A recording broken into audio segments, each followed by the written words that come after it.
ये लोग गोलीबारी किए, जान जाते जाते बची, उनके कान के नीचे से गोली निकली।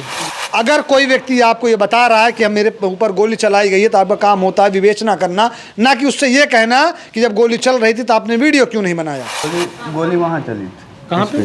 उस पेड़ पास। आइए दोस्तों, चलते हैं उस जगह पर जहाँ पर गोली चलाई गई है। जैसा कि ये लोग बता रहे हैं, इन लोग ऐसे आया और इनके हमारे पीछे थी गाड़ियों का काफिला, उस पर बैठे लोग, हाथ में तमंचा।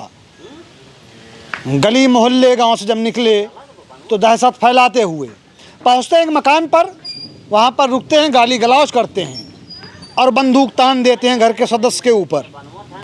सिर्फ तानते ही नहीं हैं, उससे फायर भी करते हैं।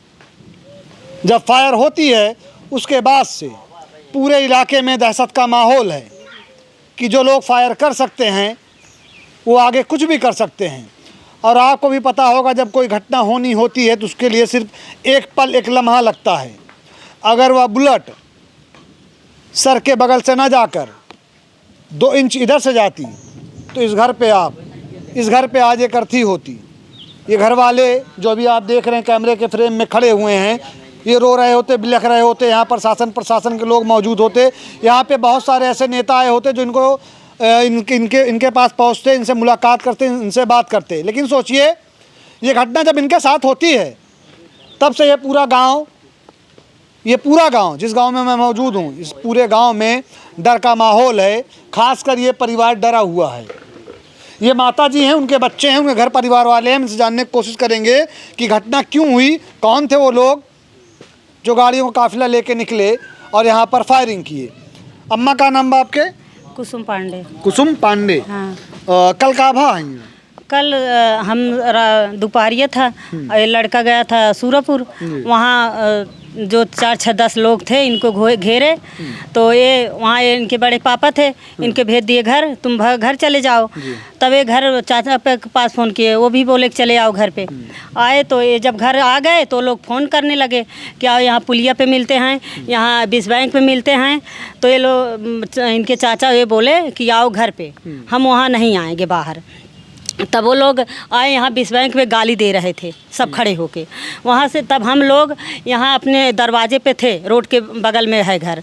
उसके बाद ये तीनों को मैं बोला बगल में रहो, आ जाएंगे। अगर वो लोग कुछ गाली गलौज देंगे तो हम लोग कुछ करेंगे। महिलाएं हैं सामने रहेंगे तो सकता है कि हाँ। वो लड़ाई झगड़ा ना हो। हाँ। घर के जो बच्चे हैं वो अंदर रहें, बच जाएंगे झगड़ा बचाने के लिए। तो ये लोग के हम बगल कर दिए। हम चारों लोग हुई रोड पे, औरत लोग हैं, और वो लोग सब गाड़ी सरासर लेके जा रहे थे।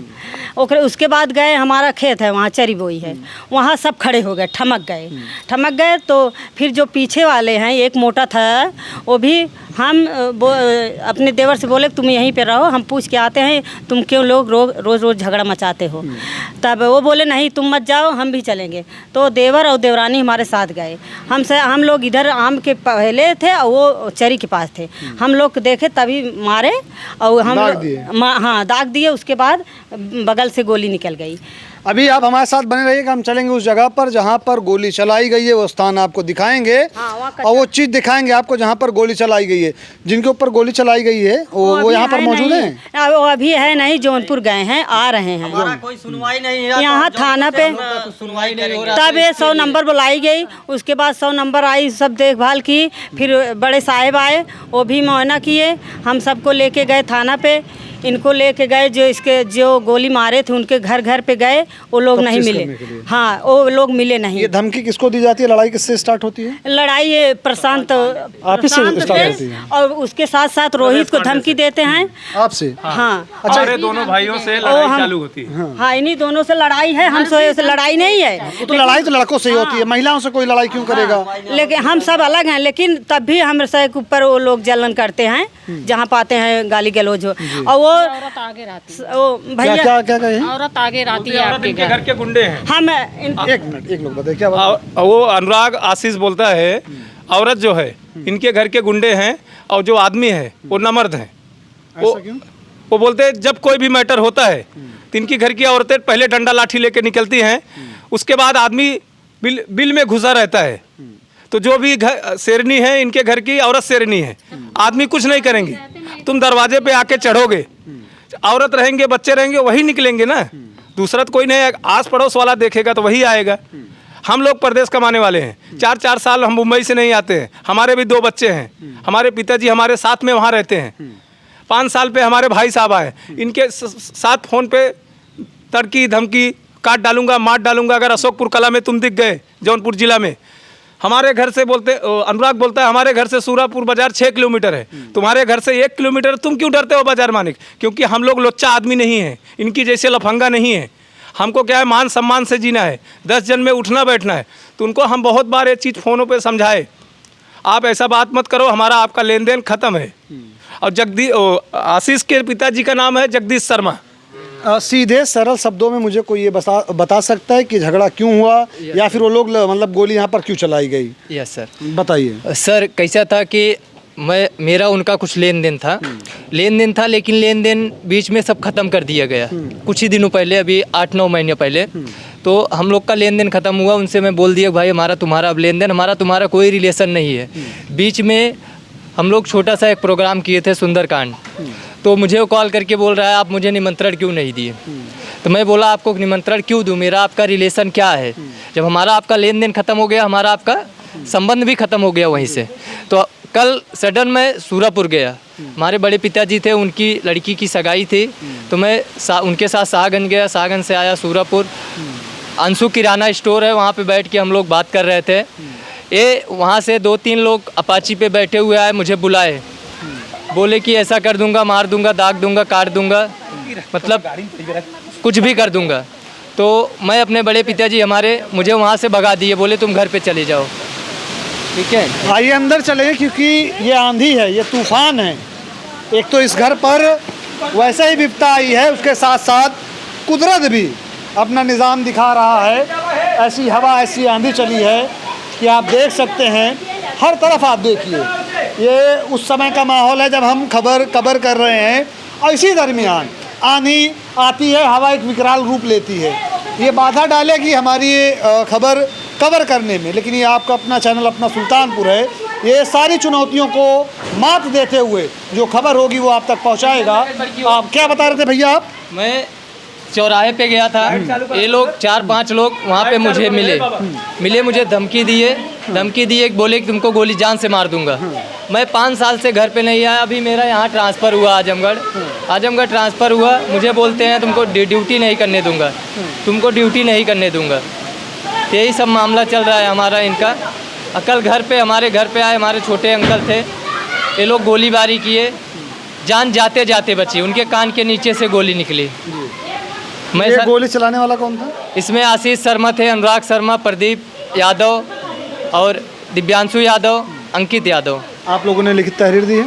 यस, उस टाइम हम लोग 100 नंबर बुलाए, हम लोग थाने पे गए, हमारा थाने पे कुछ भी सुनवाई नहीं हुआ।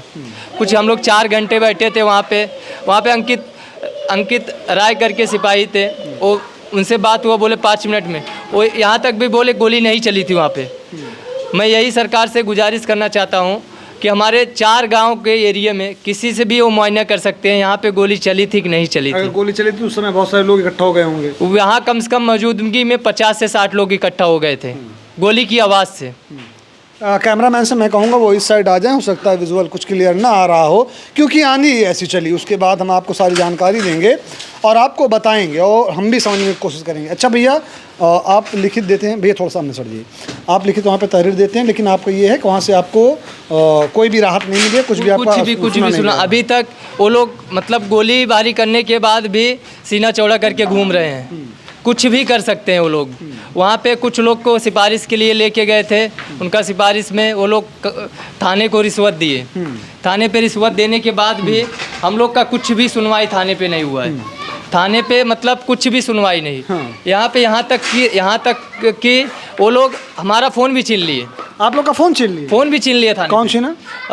वहाँ पे अंकित सिपाही थे और कुछ इनके पैरवी में थे अमित मिश्रा हमारा फ़ोन आए जबरन छीन के लेके गए, जिसमें बहुत सारा हमारा एविडेंस था, डाटा था, वीडियो था, कॉल रिकॉर्डिंग था। ये लोग जो धमकियां दिए थे, ये फ़ोन छीनने का क्या तुक बैठता है? क्योंकि आप सोचिए, फ़ोन एक पर्सनल प्रॉपर्टी होती है। शादीशुदा इंसान है या शादीशुदा नहीं है, वैसे भी अगर किसी का फ़ोन हो, प्राइवेट प्रॉपर्टी मैं इसलिए बोला कि उसमें बहुत सी ऐसी चीज़ें होती हैं जो हम लोगों से छिपा कर रखते हैं। वो हमारा पर्सनल डाटा है, अपने यूज़ के लिए रखते हैं, अपने इस्तेमाल के लिए रखते हैं। हमारे घर परिवार की फ़ोटो है, छोटे छोटे बच्चियों की फ़ोटो है, बड़े बच्चों की फ़ोटो है। उसके साथ साथ बहुत सारे हमारे ऐसे डॉक्यूमेंट उसमें होते हैं जो हमारे लिए यूज़फुल होते हैं।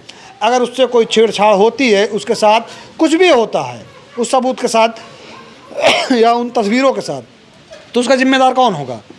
ये पूरा प्रशासन है, पुलिस प्रशासन होगा। प्रशासन होगा, सरपताह थाना होगा। यह सरपताह थाना, जौनपुर का ये सरपताह थाना होगा, जैसा ये लोग आरोप लगा रहे हैं। लोग बता रहे हैं कि इनसे फ़ोन छीना गया है इनका। अच्छा, फ़ोन क्यों छीना गया? जबरन हम लोग का कुछ सुनवाई नहीं हो रहा था। हम लोग पहुँचे वहाँ पे, तो सर पूछे तुम जब गोलीबारी हुआ तो वहाँ पर आप वीडियो क्यों नहीं बनाए? आप बताइए, हम लोग जान बचा के भागेंगे, यहाँ वीडियो बनाएंगे। कौन बोला ये हमारे सरपताह जो अंकित सिपाही थे और जो मौके पे मुआयना करने आए थे। बताया नहीं सर, मैं ब्लॉगर नहीं हूँ हर जगह की मैं वीडियो बनाते फिरूं। मैं उनको बोला सर हम लोग जान बचाएंगे, वीडियो बनाएंगे। कोई गोली चल रही है और जिंदगी और मौत में 2 सेकंड का फासला है। बुलेट यहाँ से निकली और यहाँ तक पहुँचने में ज़्यादा टाइम नहीं लगता है। उस बीच में ये लोग फ़ोन निकालते, बोलते कि मिनट बुलेट वहीं रुक जाओ, मैं पहले मोबाइल निकाल लूँ, उसके बाद तुम आना बगल से निकल जाना, ताकि जो सरपताह थाने की पुलिस है उनके लिए एविडेंस मेरे पास रहे। मैं ये नहीं कह रहा हूँ कि ये पूरी तरह से सत्य बोल रहे हैं, ना मैं ये कह रहा हूँ कि पुलिस पूरी तरह से झूठ बोल रही है। लेकिन जब तक इस मामले की एकदम निष्पक्ष जांच नहीं होगी, तब तक ये नहीं समझ में आएगा कि कौन सच बोल रहा है, कौन झूठ बोल रहा है। अगर कोई व्यक्ति आपको ये बता रहा है कि हम मेरे ऊपर गोली चलाई गई है, तो आपका काम होता है विवेचना करना, ना कि उससे ये कहना कि जब गोली चल रही थी तो आपने वीडियो क्यों नहीं बनाया। उसके बाद क्या होता भैया? वीडियो उसके बाद में थाने पे हम लोग 4 घंटे बैठे थे। 4 घंटे बैठने के बाद तो हमारे छोटे अंकल थे, वो लोग मतलब ये लोग कुछ भी जाके बोले गोली चली ही नहीं है। तो अंकल वहाँ पे वीडियो निकालते टाइम वहाँ पे अंकित राय करके थे, हमारे बड़े भाई साहब का, हमारे छोटे अंकल का, ये लोग भी मोबाइल छीन के लेके गए दबंगई से। बोले कि यहाँ पे कुछ भी नहीं होगा, तो हम लोग घर चले आए। रात को 9 बजे यहाँ प्रशासन आती है, यहाँ पे हम लोग का वीडियो बना के लेके जाती है।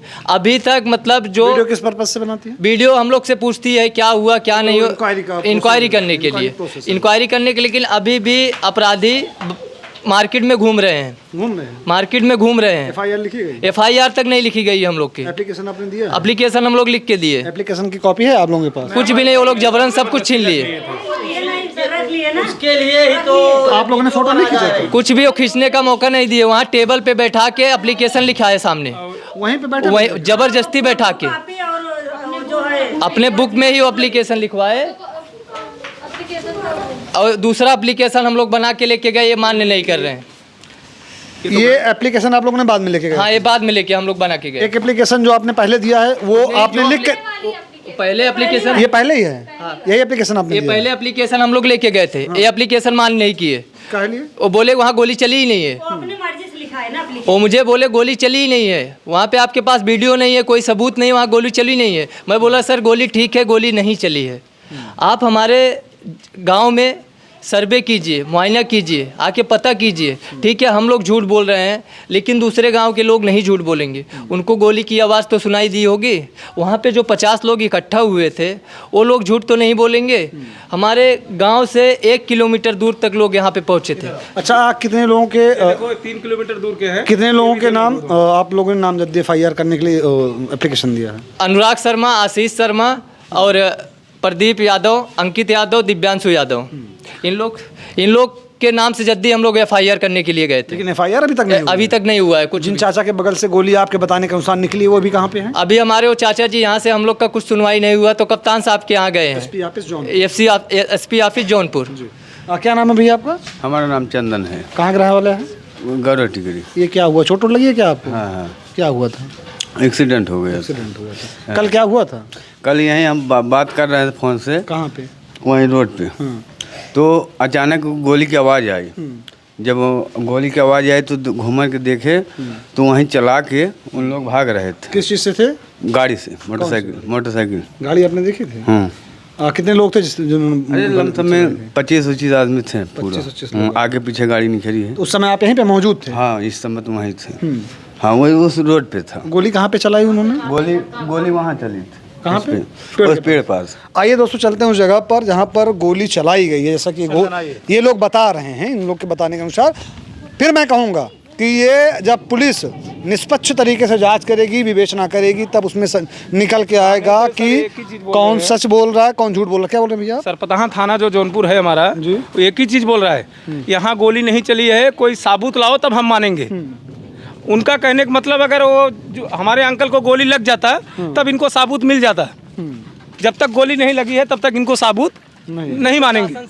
आज हमारा एक गांव भोंगापुर है, भोंगापुर के लोग गोली की आवाज़ सुने तो वहाँ से भाग के आए। एक गांव हमारे कोयरी लोग है, जब गोली की आवाज़ सुने तो वहाँ से निकल के आए।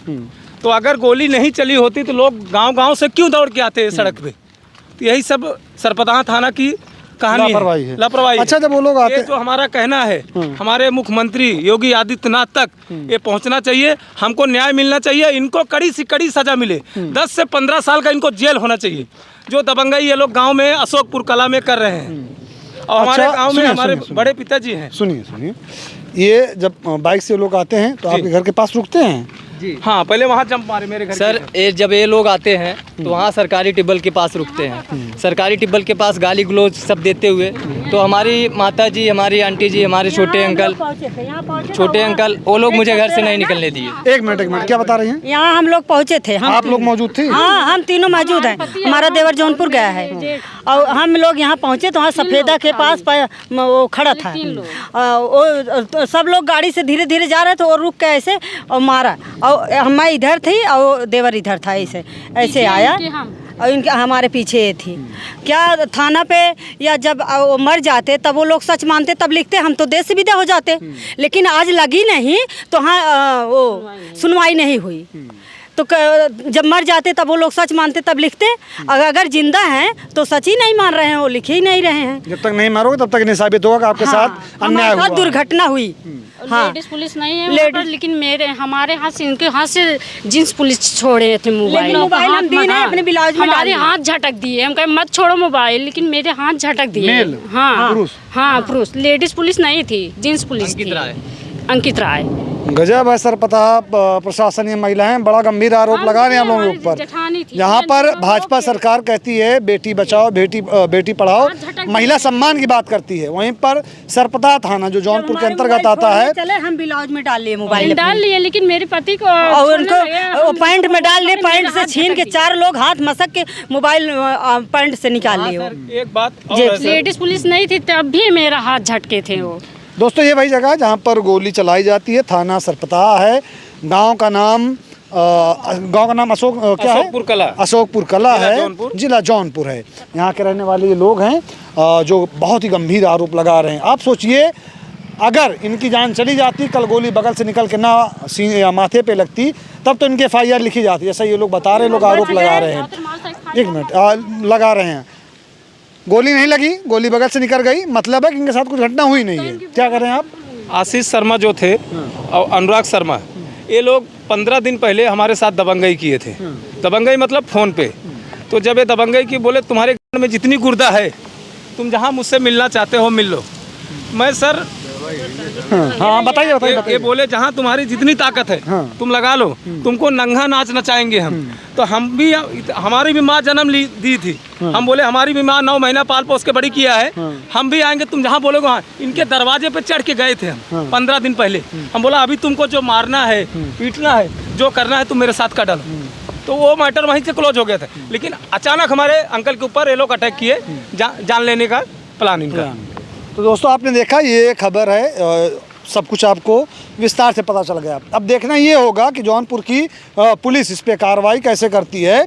बहरहाल ये स्थिति तब तक की जब तक ये वीडियो रिकॉर्ड की जा रही है। हवा ने रोकने की कोशिश की, बारिश भी होने लगी है, फिर भी आपका चैनल नहीं रुका खबर दिखाने से। आपकी जो प्रतिक्रिया होगी कमेंट करके ज़रूर बताइएगा। इस वीडियो को जितना ज़्यादा हो सके उतना ज़्यादा शेयर कीजिएगा, और इस वीडियो को इतना शेयर कीजिए, UP police CM Yogi Adityanath को टैग कीजिएगा, ये क्लिप काट कर जो ये लोग बता रहे हैं, ताकि इन अपराधियों के ऊपर लगाम लगाई जाए, इनको सुरक्षा मुहैया कराई जाए। अब देखना ये होगा कि जब विवेचना पुलिस करती है निष्पक्ष, तो उसमें क्या निकल के आता है, कौन सच बोल रहा है, कौन झूठ बोल रहा है। आपने देखा, ये अपनी जो इनके साथ हुआ था, इनके हिसाब से इन्होंने वो बताया, आपने वो समझा, हमने वो रिकॉर्ड किया, ये आप खबर आप तक पहुंचाई। अब इस वीडियो से हम विदा लेंगे। इस वीडियो को जो कैमरे में कैप्चर कर रहे हैं उनका नाम रिदान है, मेरा नाम मोहसिन खान है। जय हिंद।